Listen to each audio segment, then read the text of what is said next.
সুপ্রিয় শিক্ষার্থী বন্ধুরা, সবাইকে স্বাগত জানাচ্ছি প্রশ্নবন্ধু চ্যানেল থেকে। সবার প্রতি অনেক অনেক শুভকামনা।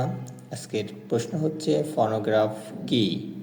এটা হচ্ছে বৃষ্টির পরিমাপ যন্ত্র, শব্দ গ্রহণ ও পুনরুৎপাদনের যন্ত্র, বর্ণ মুদ্রণের যন্ত্র, আবহাওয়া জানার যন্ত্র। এটা হচ্ছে বৃষ্টি মাপার যন্ত্র তো না, বর্ণমুদ্রার যন্ত্রও না, আবহাওয়ার জানার যন্ত্রও না, অর্থাৎ শব্দ গ্রহণ ও পুনরুৎপাদনের যন্ত্র হচ্ছে এই ফনোগ্রাম। তাহলে আমরা সঠিক উত্তর পাচ্ছি খ নম্বর।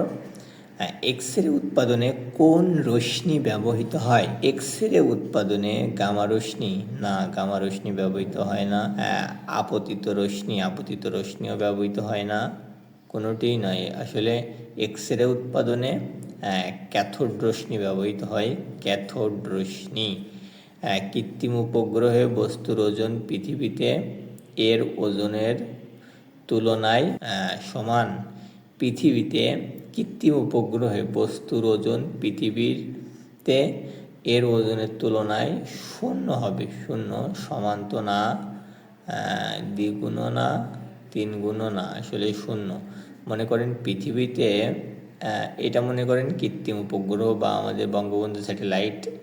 আর পৃথিবী থেকে যখন একে ছাড়া হবে, তো এই কৃত্রিম উপগ্রহটা এই পৃথিবী থেকে, এটা হচ্ছে পৃথিবী, এই পৃথিবী থেকে যখন কোনো বস্তু এই কৃত্রিম উপগ্রহে নিয়ে যাওয়া হবে, তখন তার ওজনটা শূন্য হয়ে যাবে।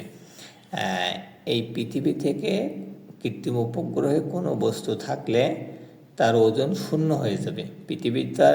পৃথিবীতে যে ওজন হবে কিন্তু এর শূন্য হয়ে যাবে। কিন্তু যদি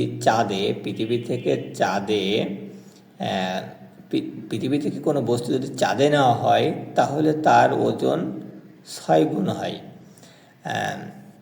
ডিডিটি কি? ডিডিটি হচ্ছে এক প্রকার কীটনাশক ঔষধ।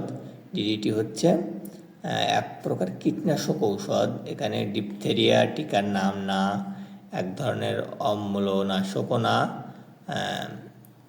এটাই আর কি।